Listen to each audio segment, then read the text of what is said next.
আমার চ্যানেলে তোমাদের সকলকে স্বাগত। আজ আমরা ক্লাস 4-এর রায়ান মার্টিন প্রশ্নবিচিত্রা থেকে বাংলার তৃতীয় পর্যায়ক্রমিক মূল্যায়নের 16 নম্বর স্কুল সলভ করব।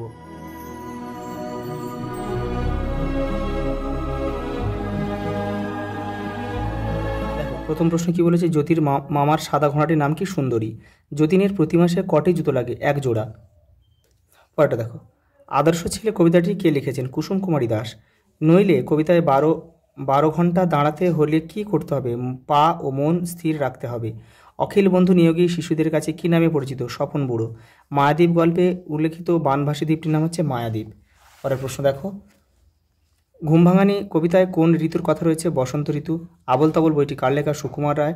মা জ্যোতিকে কোন নদীতে স্নান করতে নিয়ে যেতেন? গড়ুই। কোন নদীতে শুশুক দেখা যায়? পিংলা। আদর্শ ছেলের মন কেমন হয়? তেজে ভরা মন।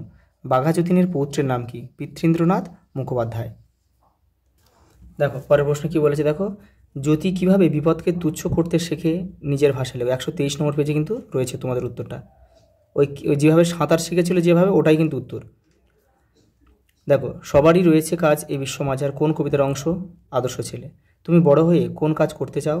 কেনই বা সেই কাজ তুমি করতে চাও? দেখে নাও। যতীন কখন রান্নাঘরে গিয়ে উৎপাত করতো? ঘুড়ি ছিঁড়ে গেলে। খেলার সময়টা সে কিভাবে কাটাতে ভালোবাসতো? ঘুড়ি উড়িয়ে। মায়াদ্বীপ গল্পে প্রত্যেক বাড়িতে নৌকা থাকতো কেন? এটাও কিন্তু আগের সেটগুলোতে রয়েছে। 153 নম্বর পেজে উত্তরটা রয়েছে। হেডমাজির নাম কি ছিল? নাদের আলী। আদর্শ ছেলে কবিতায় আদর্শ ছেলেকে প্রধানত কোন কোন বৈশিষ্ট্যের অধিকারী হতো? আমার আমার আজও দৃঢ় বিশ্বাস। কোন দৃঢ় বিশ্বাসের কথা বলা হয়েছে?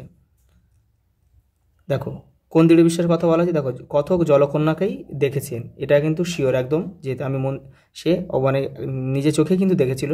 দেখো, ঘটনার এত বছর পরেও কোন ছবি তিনি ভুলতে পারেননি? দেখো, 157 নম্বর পৃষ্ঠায় উত্তর রয়েছে, দেখে নাও।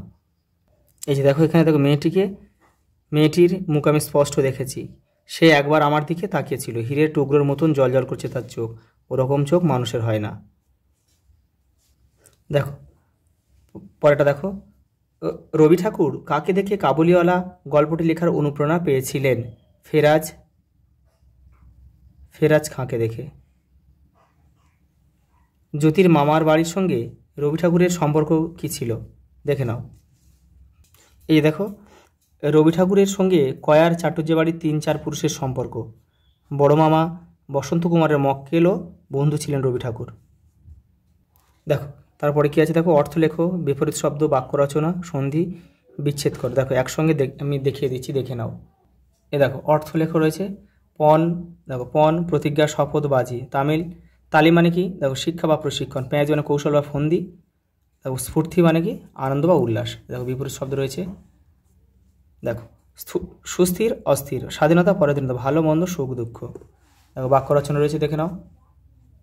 দেখো, মজবুত দিয়ে দেখো, এই টেবিলটা খুব মজবুত। সেলাই, মা আমার জামাটা সেলাই করে দিলেন। দেখো, সন্ধি, বিচ্ছেদ করো, দেখে নাও। বনৌষধি, বনযুক্ত ঔষধি। মতৈক্য, মতযুক্ত ঐক্য। চলউর্মি, চলযুক্ত উর্মি। দেখো, দীর্ঘ কিন্তু এটা। প্রত্যক্ষ, প্রতিযুক্ত অক্ষ। দেখো, কর্মকে কয় ভাগে ভাগ করা যায়? দেখো, 2 ভাগে।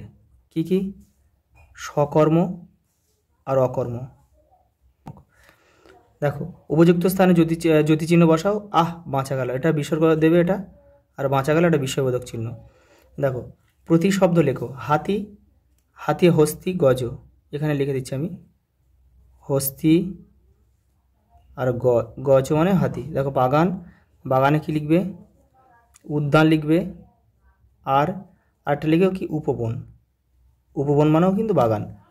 দেখো, পরেরটা দেখো কি বলেছে, ঘুমভাঙানি কবিতাটির 8 লাইন জ্যোতিচিহ্ন সহকারে মুখস্থ লেখো। এটা 131 নম্বর পেজে রয়েছে, ওখানে তোমরা ওখানে করে নেবে। দেখো, কি বলেছে, অনুচ্ছেদ রচনা, কাজী নজরুল ইসলাম আর একটি শীতের সকাল। দেখে নাও।